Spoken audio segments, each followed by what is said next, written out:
This episode is sponsored by THORNE, the official supplement partner of CrossFit. THORNE has a rich history of manufacturing supplements with unmatched quality and efficacy. Trusted by the Mayo Clinic, U.S. national teams, and hundreds of professional and collegiate sports organizations. THORNE is your new go-to for all nutritional supplements and diagnostic tests. Find them at thorne.com/u/CrossFit. That's THORNE/U/CrossFit for 25% off nutritional supplements. And for all you affiliate owners out there listening, THORNE has a special offer for you in the Affiliate Partner Network. Simply log into your Affiliate Partner Network on CrossFit.com and click on the THORNE icon to learn all about the awesome products and services you can take advantage of as an affiliate owner. THORNE is proud to be an official supplement partner of CrossFit. Welcome back, everyone, to the CrossFit Games podcast. I'm Chase Ingraham with Adrian Conway and Niki Brazier once again as we recap day 3 of the Wodapalooza Fitness Festival. And what a day it was. A little bit more of an afternoon start. They started at Bayside, or they finished at Bayside last night, and then they jumped into the Bay of Bayside to kick things off. And when we look at the stories right off the bat, I think the biggest one that kicked off the morning, and we had questions about last night, was Sara Sigmundsdottir withdrawing. Niki, where did you first see this come up, and what did you feel when you saw it? I saw it on her Instagram, and I don't know if you guys noticed this, but the post she made was it was short and sweet and somber. It was like, hey, I've really enjoyed my time so far in Miami, which is why I'm really bummed to withdraw, and more on that later. And it was kind of like, I feel like she knew she needed to say something because we all saw her struggle yesterday and we were sort of curious about what was going on. And I almost feel like maybe it's too painful or emotional to talk about right now. And she was like, I got to say something, but I just can't get into it right now because my heart is broken. And as a viewer, my heart is broken too. I really wanted to watch her excel at this competition. I mean, she's a fan favorite for a reason. Yeah. She has been since she first stepped onto the competition floor all the way back in 2015 where she podiumed. But, Adrian, we had a couple conversations about this leading into Dubai. And the worry was that she just got cleared. She just got cleared for competition, and then she jumps into Dubai, has some success, and then how she looked yesterday. My biggest fear is that this isn't something that is just, I wasn't ready or I'm out of shape. I'm a little bit worried that this might be something a little bit more serious. Yeah, and I feel the same way, man. And it's one of those moments where, of course, we've talked back and forth, and it's like, I nenever wanted to ever say like we thought so, or I told you so in this type of instance specifically. Right. This is not one of I want to tell that to my son, when he stubs his toe because he's running around the house. Right. This is not the I told you so that I like to do. Yeah, and it was just our skepticism on the fact of how her timetable getting back to competing at a high level, knowing what, of course, our sport demands of us physically and mentally, knowing that coming back from an ACL, I was fortunate enough to make it through a very long football lifetime without experiencing an ACL tear, but I had several of my best friends experience multiple.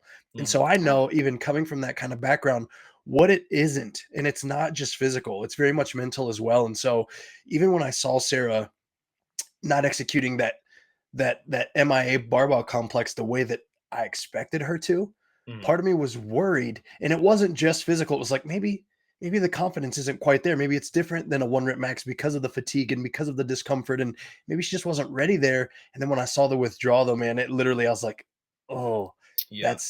That's not what we wanted. And it's probably, unfortunately, I mean, I'm still hoping and I'm praying for Sara and her camp that it's not something as serious as we're concerned that it is. But it looks like it might be. Yeah. Rarely do you see withdrawal due to just not having fun or mentally not being there occasionally, but when you see a withdrawal of the final event as of last night and then as of this morning, the rumor mill swirling around that it could be something physical with coming back from that ACL. So, we're not a panel of doctors, and we don't want to assume injury or what it may be. I think the only thing we can all agree on is that we wish her the best, and obviously hoping for the best outcome of what the reason may have been for that. As we said earlier, the athletes got in the water this morning in Bayside, but hey guys, What's the score? Because I don't know.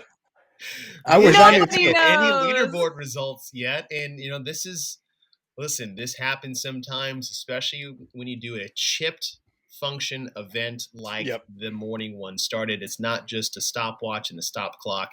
You're relying on a few different things to do that. But hopefully by the end of this, when we get to our inside the leaderboard portion of this, we will have some updated standings for you. We do have some guesses where some teams will lie and where the individuals are, but I do believe we've got some very tight races in at least 3 of the 4 elite team and individual categories that we have going on. And let's get to the events that we had today. We already talked about they got in the water and Bayside turning into Bay. Watch as the athletes get wet for the first time this weekend. Classic event that we have at Wodapalooza. Listen, if you're going to come here to compete, you better have got in the water to get ready. And as we saw things off, this was a little bit of a triathlon of sorts. They started on the rower, they jumped in the water, and then they got on the assault runners. Adrian, we had this discussion about Laura Horvath in Dubai, where she survived the handstand push-up event, which you said, this really wasn't the handstand push-up event. I almost want to say the same thing for Vellner a little bit. It's like, yes, he survived the swim where he didn't get dead last, but I don't think this really was a swim event, more as an event that had swimming in it. You hit the nail on the head, bro. It's not a swim event. It had swimming in it. Many people can thank the programmers at Wodapalooza this year for that gift. Now, many athletes, though, I know were heavily disappointed because they've been training. This is a wheelhouse movement for them. So it kind of goes both ways. But I would say when we're talking about an athlete like Pat Vellner, who notoriously has either struggled or put himself in a lesser than ideal position with swimming in the workout or a longer workout with running and swimming and some kind of combination involved, that he didn't really have an opportunity to dig himself in that deficit with this workout. What we saw essentially was that the athletes were essentially working for 7.5+ minutes on a rower, swimming for less than 5 minutes, most of the athletes in a 250-meter swim, and then also then finishing another run for 8 to 10 minutes. And that's still on the faster side for many of the athletes to finish that 2K. So, when it comes to the time and the effort that it took for the athletes to put on the focus of the swim, they got a little bit of a easier exit strategy with this particular one today. And now, Niki, I'll ask you, is like, we've been hammering Pat on the media side for years of notoriously essing the bed in the swim department. Now, to his credit, he has been actively working on that. I swear, like every other post on Instagram is him in the pool and working on swimming.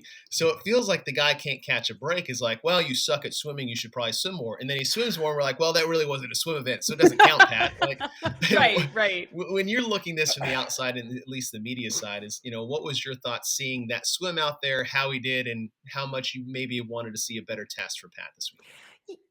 I did not quantify it all that much in my mind as like, oh, this wasn't really a swim event. I was just kind of like, oh, good, Pat's in the water, check it out. Like, but perhaps you guys are right, and I maybe should have looked at it with a little bit more of a critical eye in terms of the programming. But overall, I was honestly just glad to see it because it's really nice and refreshing to watch Pat not like Vellner himself in this entire competition. Like he didn't start out day one in last place and have to claw his way back to the top where we always know he's going to end up. Like we know he's a podium athlete. We know he has a chance to finish first here at the CrossFit Games, at semifinals. Like he's that athlete. We know it so very much. So it's so very difficult to watch him when he puts himself in those situations. And I think overall, I'm just glad to see him continuously doing well and consistently doing well. And I felt that way in the water too. I was like, oh, good. This is where he belongs, at the front of the pack, truly.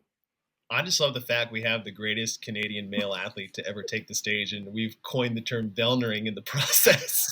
I mean, it's hard not to. I mean, it's so happened more than once, so it's hard not to go there. But it's really nice to see him just doing so well here. Truly. Yeah, absolutely, and he is doing well. When we think about event, that was the first event of the day.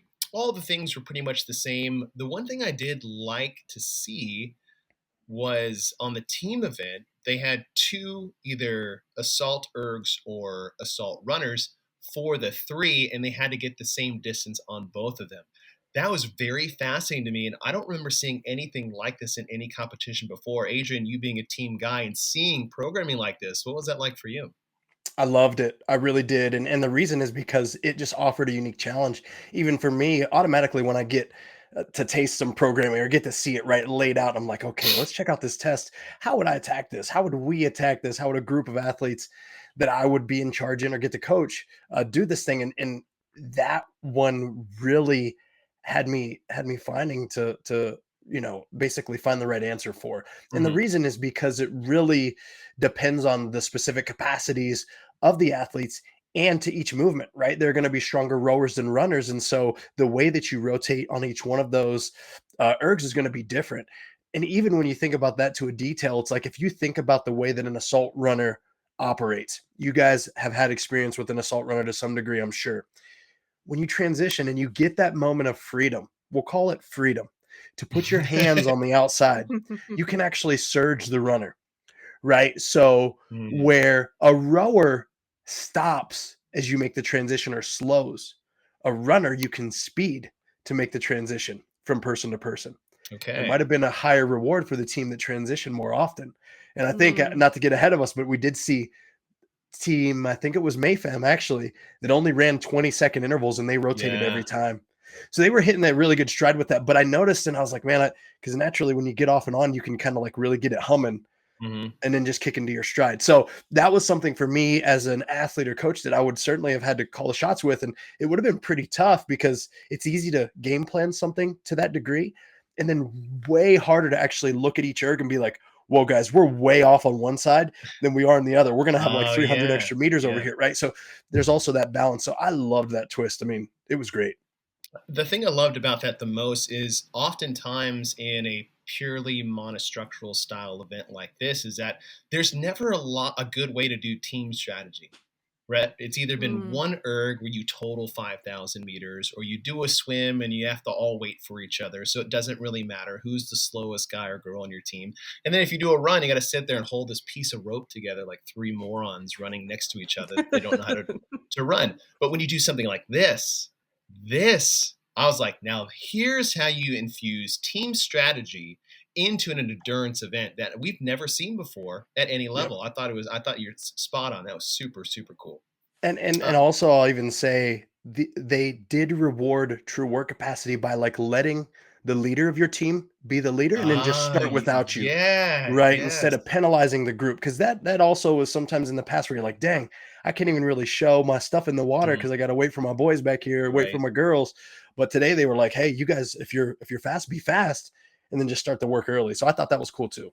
Which I really love because listen, and maybe sometimes you do need to do this, right? This is a weak link test, but they don't often have to be like that for teams. The team isn't let's test your shittiest athlete, right? It's let's test your team in multitude of different ways. One is yes, where's the weak link? Let's expose that. But another is you guys, here's the work, do it the best way your team can do it. And I really love what you said right there because it's like, yeah, listen, if I'm the best swimmer on the team, what's the point of having me here if I can't do any work to help my team unless the last person's in? But what they did this weekend is if I got out of the water first, I could start running. And maybe I run for 200 meters because I'm by myself and I jump over to the other one and run for another 200 meters until Yep. both my teammates get there. Or if Yep. you are the weak link, you're like, listen, I know you suck at swimming. Just get through it, get here untired, not fast, untired, and Yep. then start pulling your weight once you get there. So that's a great point, which I really, really like to see. And I honestly, I wasn't expecting it when the event got announced until it True. all started playing out. I was like, Right. oh, Yeah. wow, Yeah. that was really cool. Moving into the second event of the day, was the one we were looking forward to the most yesterday. Some classic CrossFit with some high skill gymnastics, and I would say high skill barbell work, especially on the team's side. And Yeah. what they had, it was very interesting, is they had handstand push-ups while you held for rings, and then they did overhead squats with heavy barbells, but one was heavier than the other. 5 rounds of that, into 5 rounds of toes to rings while a handstand hold was going, and then 15 overhead squats at lighter weights, but still different weights. There was a lot of stuff going on. Adrian, I'll go with you first because you wanted to touch on something in particular to the team's side and how the execution was by our winning team. Yeah, well, I'll say, I mean, look, I shared this last night. So if you guys are hearing this already, look, last night, the programming of this workout, like, look, good job, guys. And again, I echo that because in my heart of hearts, as an athlete and as a competitor, I see this. I'm like, okay, pure CrossFit, but wow, the redundancy of my triceps and shoulders being so smoked and not even suffering to the highest capacity, but just not knowing, can I really go yet is the question, right? And sometimes they're the most frustrating type of experiences on the floor as a competitor is, do you know yourself well enough to run this race properly? And so when I look at that test, that's what excited me most to watch this. And then what I had to text you about, Chase, was that I was watching these teams, they're slugging away head to head. And I'm watching the boys, and I think, we kind of picked those guys to win this thing across the board. And they're showing us their stuff, right? They're doing their thing. But one thing that I sometimes worry when I see a team of, I'll say, the fittest individuals versus even a team of maybe lesser fitter individuals with more experience on a team is that they don't quite grasp that when you do a workout for time and competition, that it's true and pure racing and not just working out fast, because there's a difference. And I'm not sure that I've coined a definition, but there is a difference between the two. But what I saw was on the back half of this workout for the teams, the boys started to give up the lead just slightly to, I'm not sure exactly which team it was, but they were behind. And I saw Chandler Smith change the way that he was doing his toes to rings. Instead of this fluid, smooth kipping action, he started to force his feet down with a slight bend in his knees, not like a butterfly, but he was forcing each rep, which actually probably sucked energy out of his body. But they would slowly start to regain the lead and then pull away to the point where they're like 6 overhead squats ahead and would go on to take that workout for a win. And the reason I wanted to bring that up is because, I mean, I was pumped to see that from those guys, because these guys are used to running their own race as individuals. And when we get to watch them be on a team together and then they know how to fight for tenths or halves of a second out there on the floor, like that's truly how you become a champion on the team side, is by finding those small windows within a workout. And then all of a sudden you're like, wait a second, we just won, or we're in the lead. Now we can make it, they gave themselves a chance by being willing to do something a little different than every other team was out there on the floor doing. Because if you'd have looked the whole length of the floor, everyone else is just smoothly kipping their feet from behind the rings with straight, beautiful, long legs. And they were almost recovering through their toes to rings. But that team took a very different strategy and it paid off. As a team side, Niki, what else do you have to add for that? Well, I was just gonna say, one of the questions that I always like to ask the athletes in post-event interviews is, how much are you out here playing your own game and staying in your lane with blinders on? And how much are you kind of looking left and right and figuring out where you are in the field of play and using that either, to your advantage or disadvantage, depending on the event? And so many times, even in the team events, people will tell me, we just came out here, we had our own strategy, we did our own thing, and that was what was important to us. And usually I'm interviewing winners, so clearly it works. Right. But I think it's really interesting to hear you say that, Adrian, because you have to be a competitor of a certain level to be able to use that peripheral vision and not get bogged down by the fact that you might be falling behind or your technique might not be what it needs to be. You could to see that and make a change that is effective instead of letting it get in your own head is not something that happens often. It's not something that athletes admit to me they do very often. And I just think that's interesting because I do like to ask that question because I find it so fascinating when people say, either, I saw so-and-so to the right. And so I was like, oh man, I got to pick it up. Or if they were like, no, where's everyone else in the field? I blacked out. I didn't even see the finish, it's so different.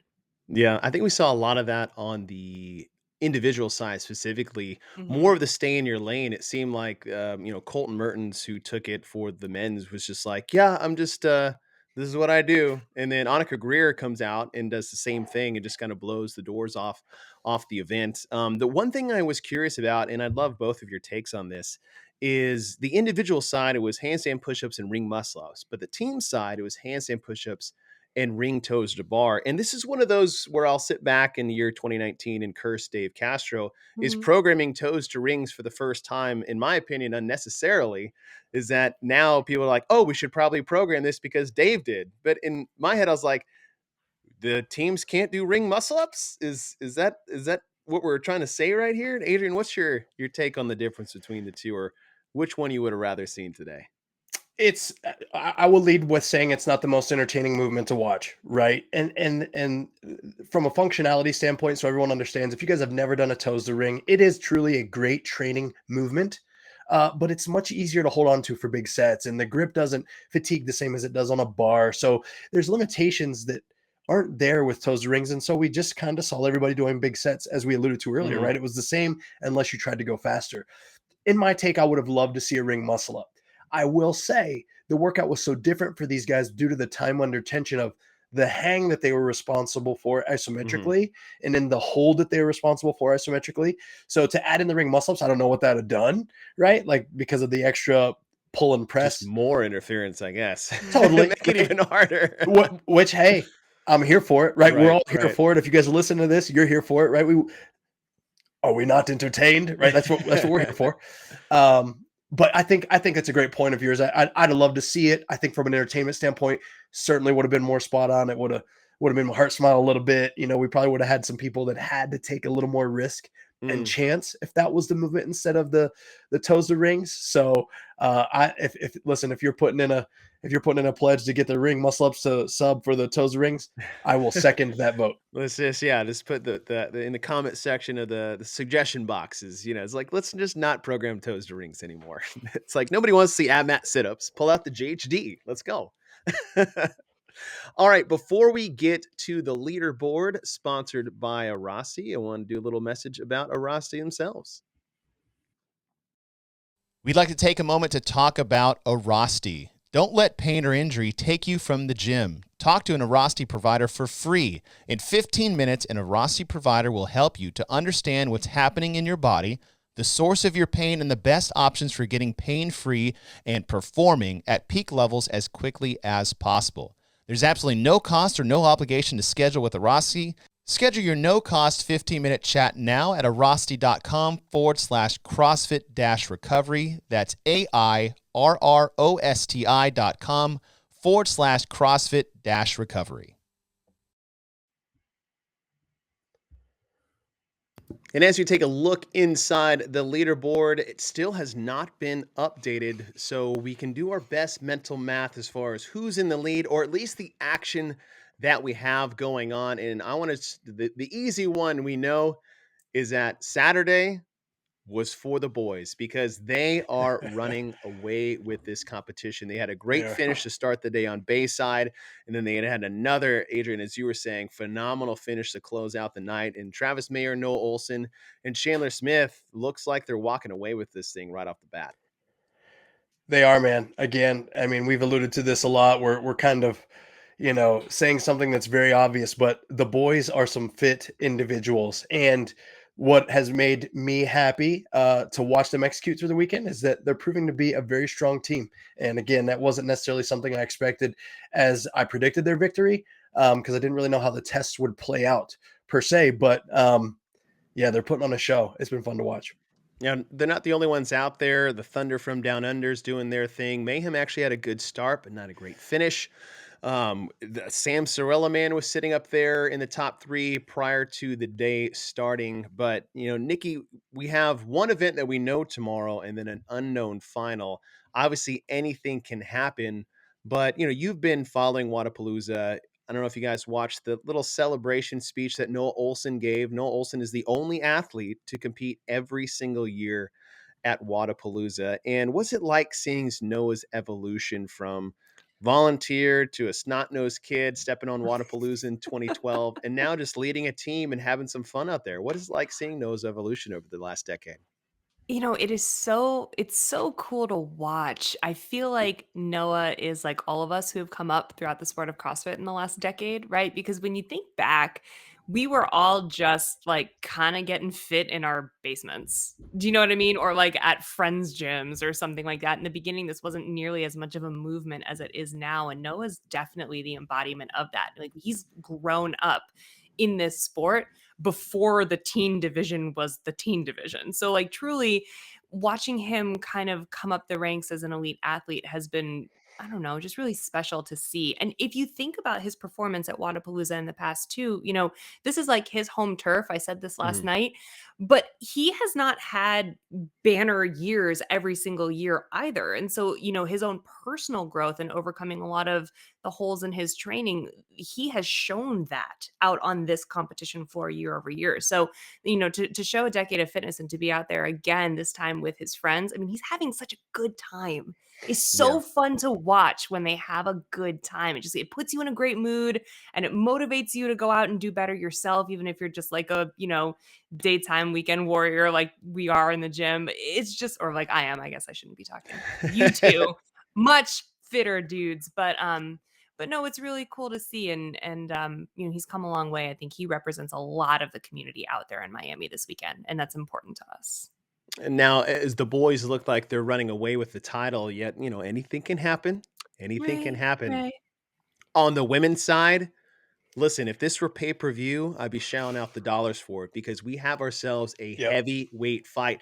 Not just with two. I mean, you got two, the top three teams are not backing off, but today really went to Mayfam. Looks like they got 2 wins for today. They were tied in points going into the final event. They out-touched Team Krieger by just a second in the final. Like, we have had photo finishes, and I feel like almost every single event so far this weekend between those top 2 teams. And this has been, like I said, it was so much fun to watch on day 1. It was even more fun on day 2. Somehow, it was even more fun on day 3. And with the variety of programming that could have been today with the swim, the run, the erg, you got the ring work, the gymnastics, the offsetting overhead squats, and yet it's still coming down to seconds. I hope we are not getting too spoiled that this actually may come down to the last second of the last event, and I'm here for it. Oh yeah, I'm so excited to watch this play out, man. You have no idea, and it's interesting to even hear that those scores are playing out the way they are. I wasn't sure exactly how the day finished. So I think that, I mean, I said this a little bit yesterday, but it's like we're getting the top 2 women on a team from the CrossFit Games and the second 2 women that play second at the CrossFit Games going head to head as well as 2 individual athletes. And so this combination of things is just telling an amazing story to me. One that I slightly overlooked before the weekend actually started when I made my prediction. But I feel like there's going to be a subtle storyline that might transpire past this weekend and continue to evolve throughout the season if the teams have the same kind of makeup that they did last year, of course, which who knows in today's age how that'll play out. But yeah, the show has been tremendously exciting. I've loved to watch them go head to head. And like we alluded to last night, it seems like every time they step out on the floor, like the environment and the competition in the air is just a touch more thick, right? Like everybody's a little bit more tense. The glares from side to side are very real. Like, okay, we got to do this amount of reps to stay ahead of these girls. So you even saw that a little bit on the run and the swim early in the day. I saw Haley standing to the back of the true form runner, looking to the left, trying to check their meters to see how much they needed to speed up. So it's been a really fun thing to watch. And those girls are, man, they're really, really, really fit. It's been awesome to watch. And you think about the pairings that have been so far, and it's amazing to see how close the women's side have been using more traditional athletes that are actually usually together on teams. Where on the men's side, it's just a hodgepodge of friends and buddies coming together. But on the women's side, these are like, okay, these are the second half of a lot of teams that we see at the CrossFit Games. Yet, you know, Team Krieger out of nowhere, Norway, is going toe to toe with, as we say, 2 of the best females to ever be on the team side. Niki, for you, there's a lot of back and forth. It's like, oh, team of 3 is so much cooler than mix. Is like, what has been your preference so far after this? We may have some recency bias, but I mean, teams of 3 are pretty cool so far. Teams of 3 are fun. They are fun to watch. And I think they bring a completely different element in being uneven, right? In having 3 versus 4, and you can't ever really like break everything up in a super even way. And I think it brings a lot more of a team dynamic in terms of figuring out what your strategies are going to be. And this sort of lends itself to what you said earlier, Chase, about kind of doing programming that lets the team figure out how they're going to attack it. That goes hand in hand with allowing a team of 3 out on the floor to begin with. So I think that, it really depends on exactly what we're testing and exactly what we're trying to find here. And, when it's not necessarily the fittest team on earth that we're testing this weekend, I think it opens up the possibility to do a lot of different things, right? To do a lot of different types of programming, do a lot of different types of strategizing, and even deciding who gets to be on Mhm. what team together. So yeah, recency bias aside, I do really love the team of 3. I think it just keeps things a little bit more interesting. If these were teams of 4, I don't know if the points race would be quite so tight. I'm sitting here like refreshing the Mhm. leaderboard. I really wanted to update Yeah. while we're doing this because I'm dying to know where everyone is. But yeah, I'm not convinced that it would be so tight of a race if it were traditional teams of 4. Yeah, and you're totally spot on, and this is the thing I love about some of these off-season events, and, Adrian, we were talking about this previewing Wodapalooza, is that the team of 3 here is a staple. This is what Mhm. Wodapalooza does, and the only reason they changed it was because of the sanction season Yep. when they had to qualify Right. teams directly to the CrossFit Games. What I would hope is that Wodapalooza keeps this forever and the games never touch it. Because I think Yeah. I love mixed Yeah. teams at the CrossFit Games. I absolutely love it. I love men and women competing together. It's beautiful beyond measure, but this is fun. This is fun. This is when you start, like, this is like, what is it? The Sharks and the Jets. This is some like backyard Yeah. rules stuff that I really, really like to see. And I hope it never changes. And that's the beauty of these off-season events. And what I hope for other off-season events that are looking to get bigger and get started is, do you. Do not Yeah. try to replicate the CrossFit Games. We already have that. We have Already to do got it. the Open, the quarterfinals, and the semifinals, and the last chance qualifier, and all this other crap just to get there. Our season is long and structured enough. Do something different. Give us something to look forward to. And I think Wodapalooza has done that beautifully for a decade. So I do enjoy that. But I do like the tradition of the CrossFit Games season as well. And having both, I think, is that's the best part. Yeah. On Yeah. the I think individual side, Vellner survives the swim, but flounders towards the end in an event that we thought would probably be his best event of the weekend, full of gymnastics and overhead squats. But man, it was like opposite day for Pat Vellner. Yeah. It was I can't say like so let me just say I didn't necessarily expect it to be his best event, but I certainly thought what he would do was stay a couple seconds behind whoever to his left or right and then just do his thing, right? Like that's what Mhm. I thought. Pat Vellner someone was finishing, was going back to start the next round, and I was like, wait a second, no. Is that really where he's at?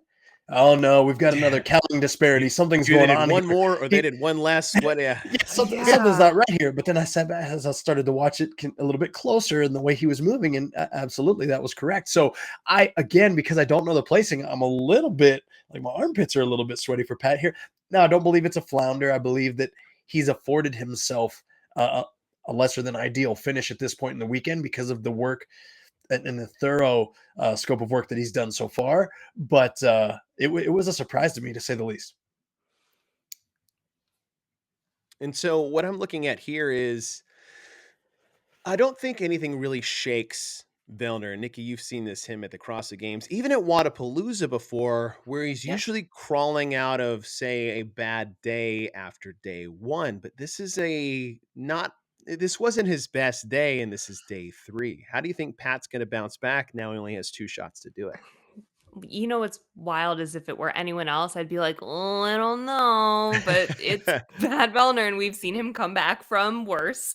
And as Adrian said, it's not like he didn't totally bite the dust on this, and he had, a nice little lead coming into it. So, hopefully this isn't something that really knocked him out of contention. But I am just a little bit surprised, and I but he also didn't look like he was super struggling to me either. He was Right. just kind of like pacing himself in a way that I don't know if he went into it also knowing it wasn't going to be his best event and thought to himself, well, I've got a little bit of wiggle room and I'm not going to burn myself out on this because I know this isn't my event and I just need to survive again and get to tomorrow where I'm going to crush it. And, I'll see you at the top of the podium. I don't know, but that's kind of like where my mind was when he was Mhm. middle of the pack. And I was like, all right. Yeah, I Yep. don't think he did terrible, but it seemed like I mean, obviously, we're just speculating on and being in Pat's shoes, but it almost looked like he was a little caught off guard with how that last Yeah, event went for the day. But maybe. again, we don't know how good it was. We don't know how bad it was because we have Right. no Yeah. leaderboards to choose from. But hopefully, they'll all be shaken out by the start of the final day going into tomorrow. And then looking at the women's side, Ellie Turner was sitting on top of the leaderboard for 4 straight events, kicking the weekend off with 2 straight wins and then a fourth and a fifth after that on day 2. Now, today wasn't her best day relative to overall placing, but it wasn't exactly her worst because she kept herself within striking distance of those chasing her down. And with the potential of going into the final day with a lead, nothing is exactly certain for her as far as being settled or not. And, Adrian, coming into 3 days of, okay, first day, oh, I'm winning. And second day, I was like, okay, still winning.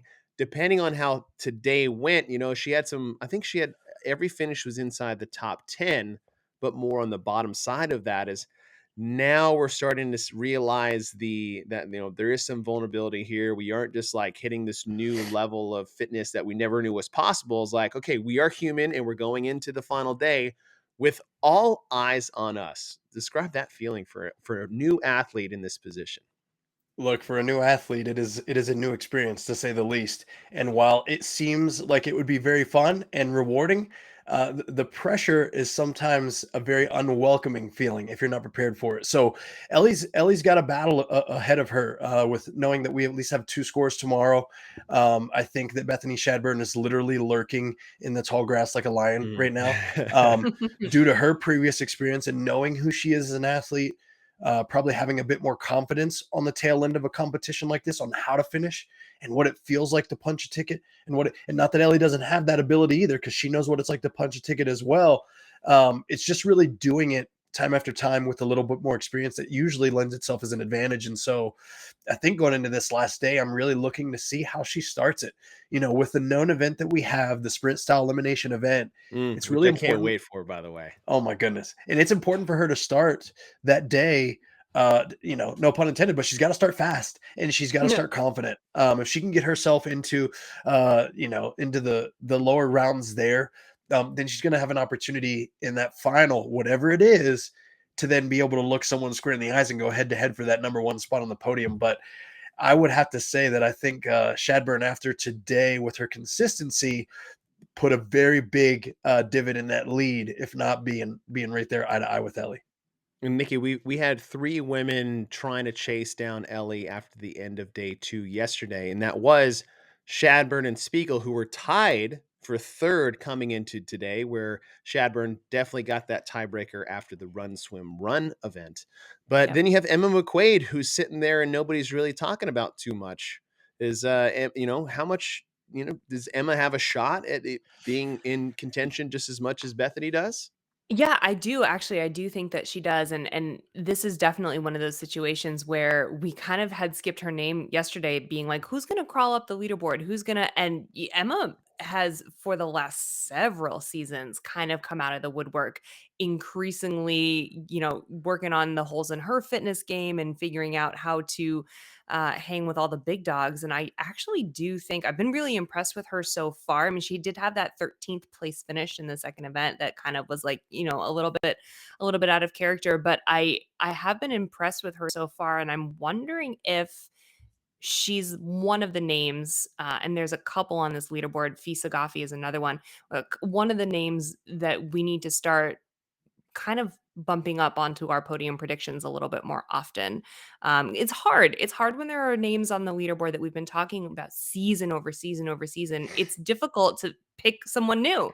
Be like, oh, I wonder how she's going to do, or maybe she's going to take that third place spot for the first time. Ellie Turner would not have been on my list at the No. beginning of this. I would not have put her on my prediction list. So the cool thing about events like Wodapalooza is I think that they bring out other skill sets, and I think that they could really shake up the list of those names that we oftentimes have on our prediction lists. Well, we do have one more day of competition left. We have 2 events, one that we know, one that we don't know. And what it's going to be is, as Adrian said, is an elimination style event. It's called Dale. And it's going to Dale, be I believe. Is it really Dale? Oh, Dale. is that really? Did I just like totally assuming, wipe that up? It's like I'm thinking like thinking Dale, like, like, hey. I should have thought.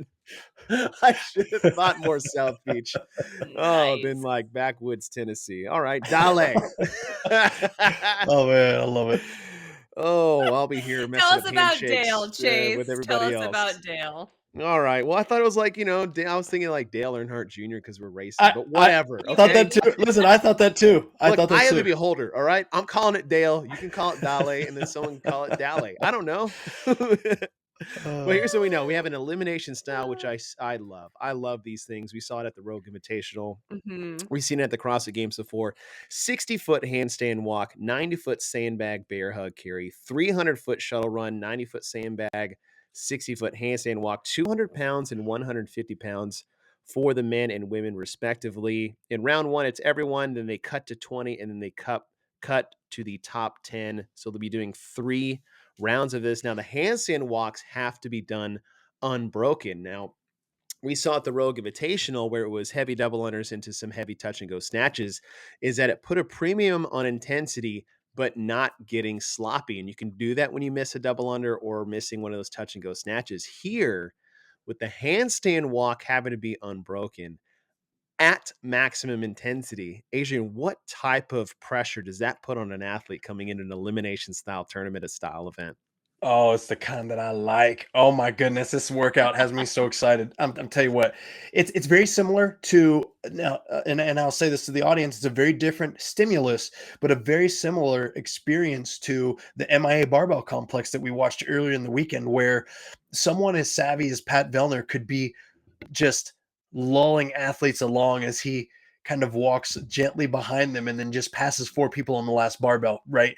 Because he knows his own speed and his intensity. And so I use him as an example because I watched him through that whole workout do that. And people are going to be able to do that in this specific elimination style workout. There's a couple things that people are going to have to watch out for. And the first one, of course, is the handstand walk being unbroken. But a lot of times at this elite level, 60 feet, that's a bat of an eye, right? Unless you had these guys completely broken from a conditioning piece or their shoulders completely fatigued, which none of these other pieces really do.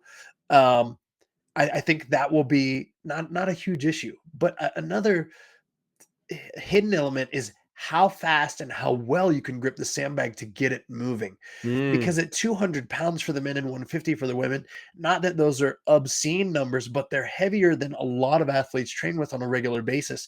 So to pick it up maybe too nonchalantly and not have a firm enough grip and you drop it, or it starts to slide down your belly to a position where now it is fatiguing your arms in a greater way, and then it affects your handstand walk or whatever it might be.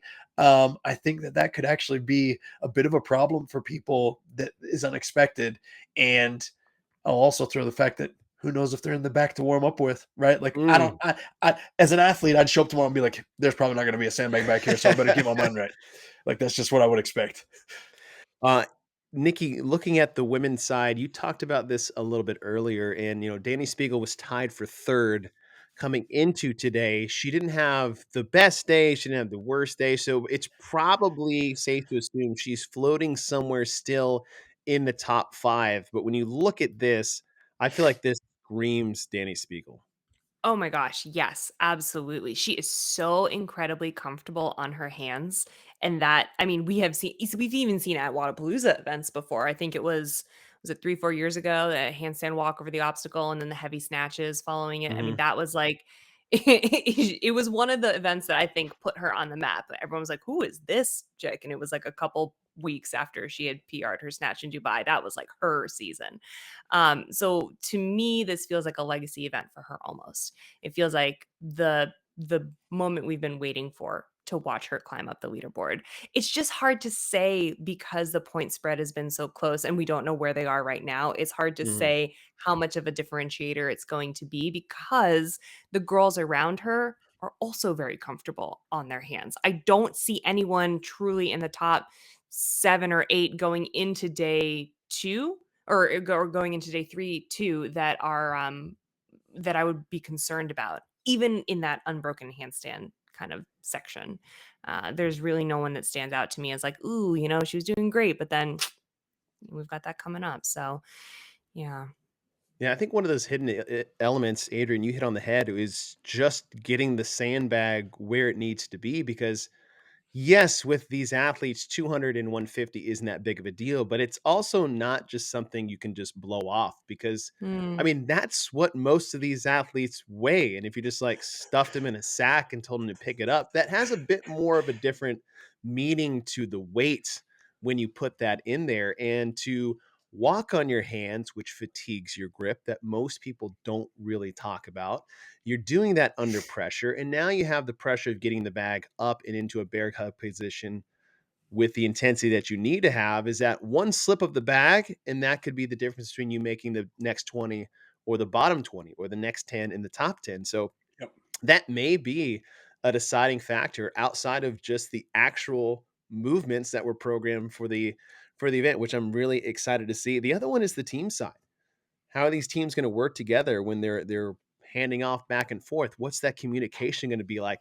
I can only imagine the craziness that we will hopefully get and continue to get on the women's side and how close this may be because no team has separated themselves as the favorite like we saw. I have never been more pleased to be wrong in my life because I was like, oh, Mayfam, why even do the competition? I'm like, man, I'm sure glad I was I'm sure glad like being an analyst is kind of like being a weatherman. It's like as long as I'm entertaining, I don't always have to be right, right?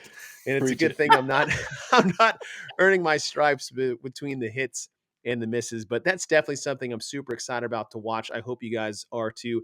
Make sure you tune in to the live stream when all things kick off because there ain't nothing better than an elimination style event on the last day of competition going into a final event that we have no idea about to go along the side. We have no idea where the leaderboard is right now. But either way, I know it's been a fun day. Adrian, Niki, thank you so much for joining us. I can't wait to see the final action from Miami, Florida at the 2022 Wodapalooza Fitness Festival.